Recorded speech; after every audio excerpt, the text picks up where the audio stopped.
존경하는 국민 여러분, 이석현 부의장님을 비롯한 선배 동료 의원 여러분, 국무총리님을 비롯한 국무위원 여러분, 새누리당 분당을 출신 전하진입니다. 먼저 급작스럽고 혼란스러운 현 정국에서 진작부터 준비해온 대한민국의 미래에 대한 저의 고민을 지금 하자니까 참으로 참담한 심정입니다. 모든 언론과 온 국민의 눈과 귀가 소위 성완종 리스트에 모여져 있는 가운데서 제가 오늘 제기하는 다가올 우리 미래에 대한 고민을 부디 현 정부와 국민 여러분께서 진지하게 받아들여 주시기를 바라는 마음으로 시작하겠습니다. 구글이 선정한 세계 최고의 미래학자 토마스 프레이는 2030년이면 현재 일자리 가운데 약 20억 개가 사라진다고 예견했습니다. 인간의 수명은 늘어나는데 전체 일자리의 절반이 없어진다는 얘기입니다. 아마 없어지는 일자리는 3D 프린터나 또는 로봇 등이 대신하게 될 것입니다. 또한 산업화로 지난 수십 년간 발생시킨 엄청난 쓰레기 이동으로 지구 황폐화 문제가 나라의 경계를 뛰어넘어서 지구 운명을 재촉하는 것이 아닌가 하는 우려를 갖게 합니다. 그에 따른 공유경제는 자본주의 이후에 새로운 대안으로 떠오르고 있습니다. 따라서 소비의 자연 감소가 경제 성장을 낮출 것입니다. 더 많이 생산하고 더 많이 소비하는 기존의 산업화 패러다임으로는 우리 국민들의 새로운 일자리는 보장하기 어려울 것입니다. 그럼에도 불구하고 정부는 여전히 앞으로 5년, 10년 뒤까지 경제 성장률을 올리겠다, 생산성을 높이겠다, 몇십만 개의 새로운 일자리를 만들겠다고 하고 있습니다. 대체 어떤 일자리를 만들겠다는 것인지 정말 궁금합니다. 몇 년 후 거의 대부분이 실업자가 되어야만 되는 우리 베이비붐 세대들에게 정부는 어떤 일자리를 제공할 수 있습니까? 또한 지금 학교에서 교육을 받는 학생들이 20년 뒤에 지금 학교에서 받는 이 교육이 경쟁력이 될 수 있다고 감히 자신 있게 말할 수 있는 분들이 계십니까? 최근 IMF 올해부터 2020년 사이에 선진국의 잠재 성장률이 연간 1.6%에 그칠 것이라고 전망했습니다. 세계 경제의 저성장이 장기간 지속될 것이라는 예상입니다. 내수부지는 또 어떻습니까? 일부에서는 대기업들이 투자를 하지 않아 그렇다고 합니다. 그들이 돈을 안 쓰는 이유가 뭘까요? 돈을 왜 쌓아두고 있겠습니까? 사라지는 일자리, 사라지는 사업, 사라지는 소비자를 바라보며 그들의 위기감은 고려하지 않습니까? 노키아나 소니에서 봤듯이 기업은 한순간에 몰락할 수도 있습니다. 기업에 대한 정책은 글로벌 시대에 맞게 풍선 효과가 발생하지 않도록 세심한 주의가 필요합니다. 그렇지 않으면 결국 피해는 고스란히 약자가 받게 되어 있습니다. 이제 대한민국은 더 이상 행복하지 않는 나라가 되어가고 있습니다. 일례로 최근 미국 갤럽에서 발표한 국가별 행복지수 순위에서 우리나라는 조사 대상 143개국 가운데 118번째 이름을 올렸습니다. 그것도 작년에 비해서 24계단이나 떨어진 것입니다. 그러니까 성장론도 분배론도 이제 미래에는 제대로 작동하지 않을 확률이 높아 보이는데도 불구하고 우리 국회나 정부는 과거의 틀로 미래를 진단하고 있는 것이 아닌지 심히 우려스럽습니다. 어떤 미래가 우리에게 닥칠지, 그래서 우리가 어떻게 준비해야 할지 제대로 안내를 국회가 또는 정부가 하고 있다고 생각하십니까? 산업화의 끝물에서 미래를 예측하기가 그 어느 때보다 어려운 상황임을 10분 이해합니다. 그럴수록 더 머리를 맞대고 미래에 대한 고민을 해야 하지 않겠습니까? 지금 정부가 하고 있는 일을 보면 예를 들어서 마치 아무런 합의나 계획 없이 재개발 사업을 하겠다고 이것저것 부수고 파헤치는 것 같습니다. 재개발 사업을 한다면 어떻게 해야 한다겠습니까? 재개발 구역에 있는 토지주나 건물주 등 다양한 이해관계자가 있습니다. 재개발 사업이 성공적으로 진행되려면 그분들을 다 같이 동의할 수 있는 미래의 조감도가 필요합니다.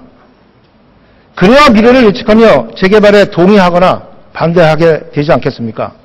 그렇다면 5년 뒤, 10년 뒤 우리 사회가 어떻게 변할지 정부가 큰 틀에서 청사진을 제시한 것이 있습니까?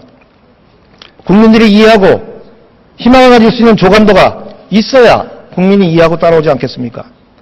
새로운 일자리는 창업만으로 채울 수 없습니다.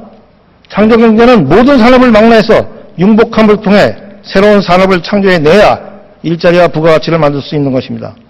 3년이란 금쪽 같은 시간이 지나도록 여전히 창조경제 실현과 국민 행복 시대를 어떻게 열 수 있을지 큰 틀 전략조차 아직 없는 정부에 오늘 이 시간이 구시대적 사고를 넘어 미래를 위한 큰 틀 전략을 수립하는 중요한 단초가 되기를 간절히 소망합니다. 우선 미래부 장관 나와주십시오.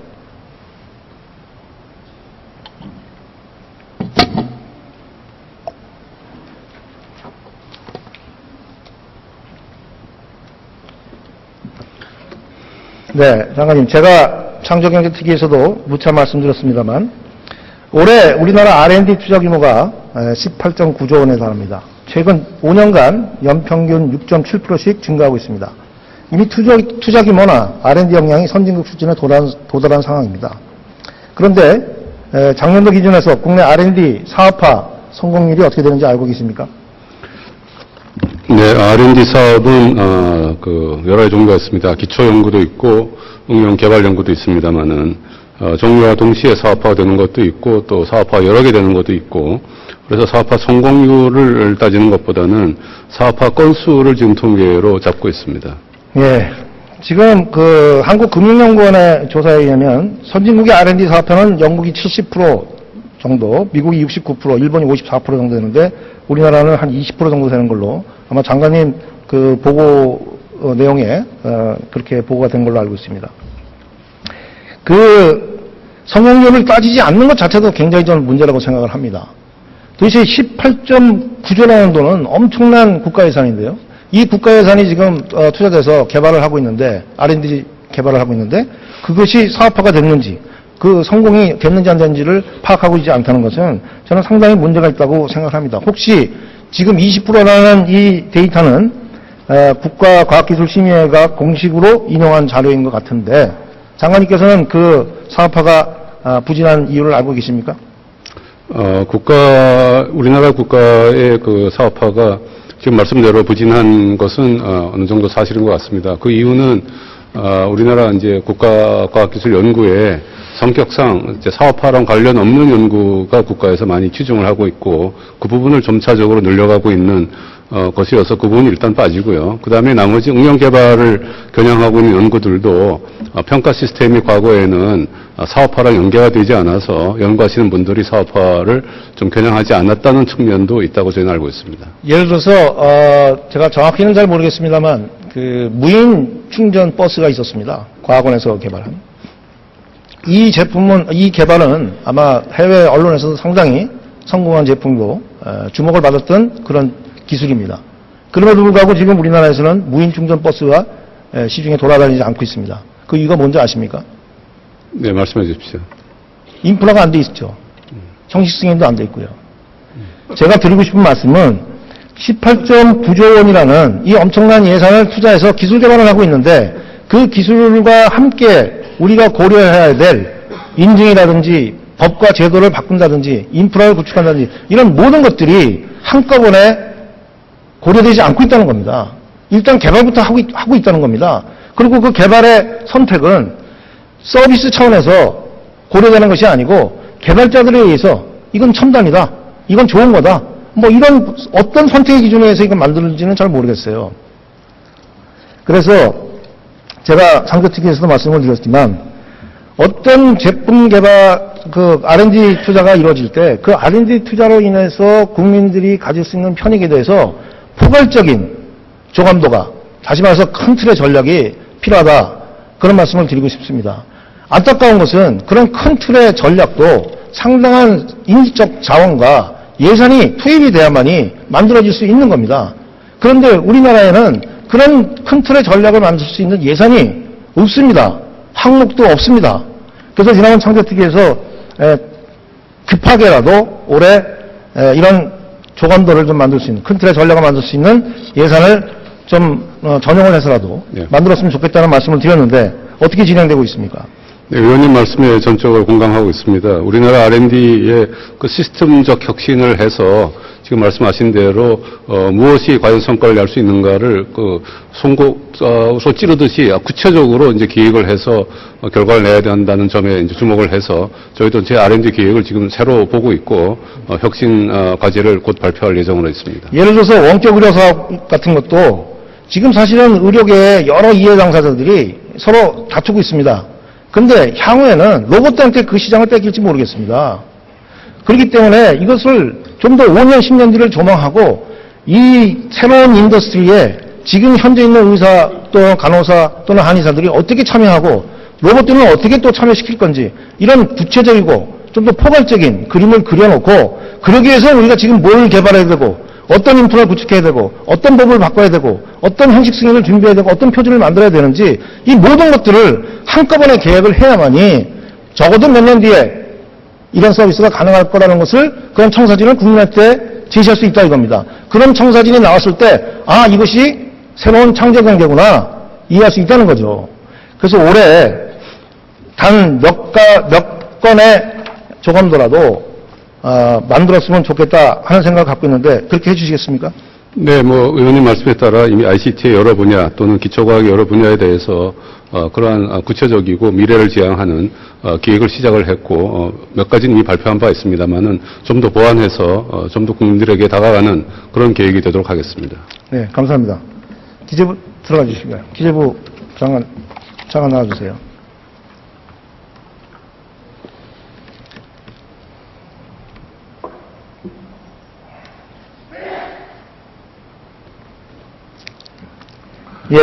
올해 115조 원의 복지 예산을 통해서 17개 중앙부처가 지금 집행을 계획하고 있습니다. 각 부처별로 추진하고 있는 사업이 복지 정책이 약 300개에 달합니다. 그런데 우리 복지 수혜자 1000명 가운데 OECD 국가 평균의 60분의 1 수준의 0.22명의 공무원이 이 일을 담당하고 있습니다. 그래서 1인당 상담 건수가 약 300건입니다. 이런 복지 시스템이 그래서 복지 공무원들이 굉장한 오버웍에 지금 시달리고 있죠. 그런데 이것을 지금 모든 부처가 각자 진행을 하고 있습니다. 그래서 지금 바우처 제도를 2008년부터 진행하고 있는데 이 바우처 제도가 지금 어떻게 진행되고 있습니까? 각 부처마다 지금 다 되고 있죠. 그래서 의원님 지적하신 대로 정부도 지속적으로 그 바우처 카드를 좀 일원화할 필요가 좀 있다 생각을 해서요. 작년 2014년에는 육아 관련 카드를 그 아이 행복 카드로 통합을 시켰고요. 올해에는 그 육아뿐만 아니라 임신 출산 분야 카드들을 7월까지 그 통합할 예정이고 복지부 외에 다른 부처에서 하는 그 카드들도 많습니다. 그 전자바우처도 요것도 통합할 계획을 올해 중에 수립하도록 하겠습니다. 사실 그 일반적인 카드 회사의 입장에서는 한 사람한테 하나의 카드를 주면 모든 것들이 다 관리가 됩니다. 그럼 정부에서 국민 한 사람한테 하나의 복지 카드를 주면 모든 부처가 주는 그 복지 예산을 다 컨트롤할 수 있습니다. 그럼에도 불구하고 지금 산업부는 또 지금 에너지 바우처를 도입하기 위한 그런 전산 시스템을 지금 구축하려고 하고 있고 복지부가 또 데이터를 안 내놓으면서 지금 부처 간에 이견이 있는 걸로 알고 있습니다. 저는 이거는 것들이 바로 큰 틀의 전략이라고 생각합니다. 국민을 위해서 복지를 하겠다. 그럼 국민 한 사람당 하나의 카드를 주고 모든 국가가 제공할 수 있는 복지 예산을 그 카드를 통해서 서비스하게 되면 제가 예상컨대는 상당한 경비 절감이 예산 절감이 이루어질 수 있다. 또 굉장히 합리적으로 각 국민당 적절한 서비스가 제공될 수 있다 이렇게 생각을 합니다. 저도 그 동의를 합니다. 그런 맥락에서 아까 말씀드린 대로 그 복지부 외에 타 부처의 카드도 그 통합하는 계획을 수립할 때 의원님께서 그 주신 지적을 유념해서 검토하도록 하겠습니다. 한 가지만 더 말씀을 드리겠습니다. 지금 그 미래부에서 얼마 전에 저한테 미래성장 동력 19대 분야 이렇게 하면서 이제 보고가 있었습니다. 이 보고를 보면 2020년까지 8% 성장, 생산 240조, 수출 2,100억 불 이렇게 하겠다는 목표를 세우고 있습니다. 알고 계시죠? 네, 알고 있습니다. 자, 이런 목표가 과연 우리 베이비붐 세대들 700만 베이비붐 세대가 앞으로 2, 3년 뒤에 은퇴하고 나서 어떤 혜택을 줄 수 있겠습니까? 이분들한테 돈 몇 푼 더 주는 게 복지라고 생각하십니까? 또 이 청년 일자리는 과연 이 가운데서 어떤 일자리가 도대체 만들어질 거라고 생각하시는지 제가 왜 이런 말씀을 드리냐면 여기서 말하는 미래 성장 동력이라는 것도 네. 지금 그냥 기술만 나열했을 뿐입니다. 네. 첨단 기술만. 네. 이렇게 첨단 기술을 나열해가지고는 창조 경제가 일어날 수 없다.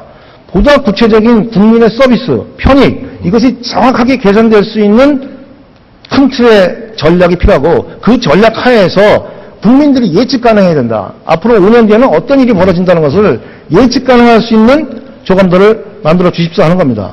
네, 의원님 말씀에 전적으로 동감하고요. 기술 개발은 그 시초에 불과하고 그 기술 개발을 토대로 아까 의원님께서 말씀하셨듯이 그 관련된 제도라든가 인프라를 같이 그 지원을 함으로써 그거 자체가 이제 그 산업화가 되도록 그래서 일자리가 나오도록 하는 방향으로 해야 된다고 생각합니다. 올해 안에 꼭 좀 네. 추진해 주시기 바랍니다. 그런 방향으로 같이 검토해 보도록 하겠습니다. 존경하는 국민 여러분, 선배 동료원 여러분, 지금 우리에게 가장 시급한 것이 무엇이겠습니까? 지금 세계는 산업혁명이라는 산업화의 끝자락에 와 있습니다. 더 이상 과거와 현실의 발목이 붙잡혀서 우리가 제때 미래를 준비하지 못한다면 앞으로 더 큰 난관에 봉착하게 될 것임을 확신합니다. 미래학자들은 지난 100년간의 우리 사회의 변화가 그 이전의 1만 년의 변화와 맞먹는 규모다라고 얘기를 합니다. 앞으로 비춰질 20년의 변화, 이것은 우리 인류가 지금까지 겪었던 변화만큼이라고 얘기합니다. 우리는 인류의 이러한 대변화 앞에서 모든 것을 새롭게 다시 생각하지 않으면 안 되는 이런 중차대한 시기를 맞고 있습니다. 이제는 바꿔야 합니다. 정부는 부처 이기주의와 구시대적 사고에 매몰돼서 복지부동할 것이 아니라 집단지성을 갖고 있는 국민들에게 미래의 청사진을 제시해줘야 합니다. 그리고 이런 생태계 청사진과 이를 뒷받침하는 플랫폼으로 투명하고 공정한 큰 틀의 서비스를 창조하기 위한 과학적 방법론 그리고 예산을 마련해서 당장 시작해야 됩니다. 선배 동료 여러분, 조금만 멀리 봐주십시오. 이제 사람과 사물이 하나 되는 세상이 펼쳐지고 있습니다. 여기서 우리 국회가 까딱 잘못하면 우리는 역사의 패배자요 방관자로 후세들에게 두고두고 지탄과 원망의 대상이 될 것입니다. 그리고 자유하신 국민의원 여러분, 창조경제 시대는 정권 차원의 공약사항이 아닌 한 치 앞을 내다볼 수 없는 작금의 무한경쟁 세계에서 새로운 대한민국을 이끌 미래성장 동력입니다. 부디 시대적 소명을 가벼이 여기지 마시고 이제부터라도 범부처 차원의 큰 틀 전략을 세워서 위대한 우리 국민들과 함께 상상하고 동참할 수 있도록 혁신해 주시기를 간절히 촉구합니다. 경청해 주셔서 감사합니다. 네, 전하진 의원 수고하셨습니다. 다음은 경기 수원청 출신의 새정치민주연합 박광온 의원님 나오셔서 질문해 주시겠습니다.